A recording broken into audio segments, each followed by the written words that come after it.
2025 champions trophy தொடரானது பாகிஸ்தானில் உள்ள கராச்சி மைதானத்தில் இன்று கோலாகலமாக தொடங்கியது. முதல் போட்டியில் நடப்பு சாம்பியன் அணியான பாகிஸ்தான் மற்றும் நியூசிலாந்து அணிகள் பலப்பரீட்சை நடத்தி வருகின்றன. டாஸ் வென்ற பாகிஸ்தான் அணி முதலில் பந்து வீச்சை தேர்வு செய்த நிலையில் நியூசிலாந்து அணி முதலில் பேட்டிங் செய்து வருகிறது.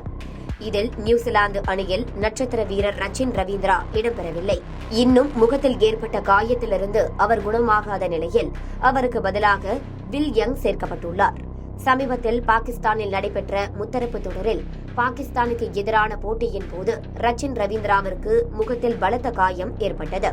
போட்டியின் இரண்டாவது இன்னிங்ஸின் போது பாகிஸ்தான் வீரர் Khushdil Shah deep backward square லெக்கை நோக்கி ஒரு ஷாட்டை அடித்தபோது கேட்சுக்காக நின்றிருந்த ரவீந்திரா வேகமாக முன்னேறி வந்ததால் கேட்சை தவறவிட்டார்.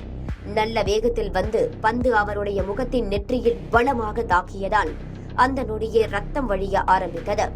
உடனடியாக அவருடைய முகத்தை துண்டால் மறைத்த மருத்துவ குழு சிகிச்சைக்காக அழைத்து சென்றது.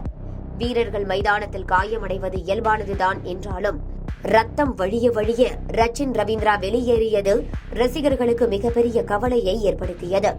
ஆனால் சிகிச்சைக்கு பிறகு ரச்சின் ரவீந்திரா நலமாக இருப்பதாக நியூசிலாந்து வாரியம் தெரிவித்தது.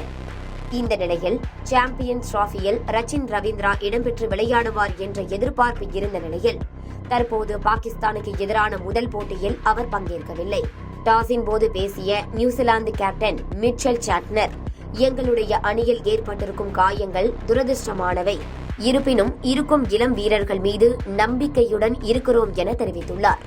இதன் பொருள் ரச்சின் ரவீந்திரா சாம்பியன்ஸ் டிராபியில் விளையாடுவாரா என்ற கேள்வியை எழுப்பியுள்ளது.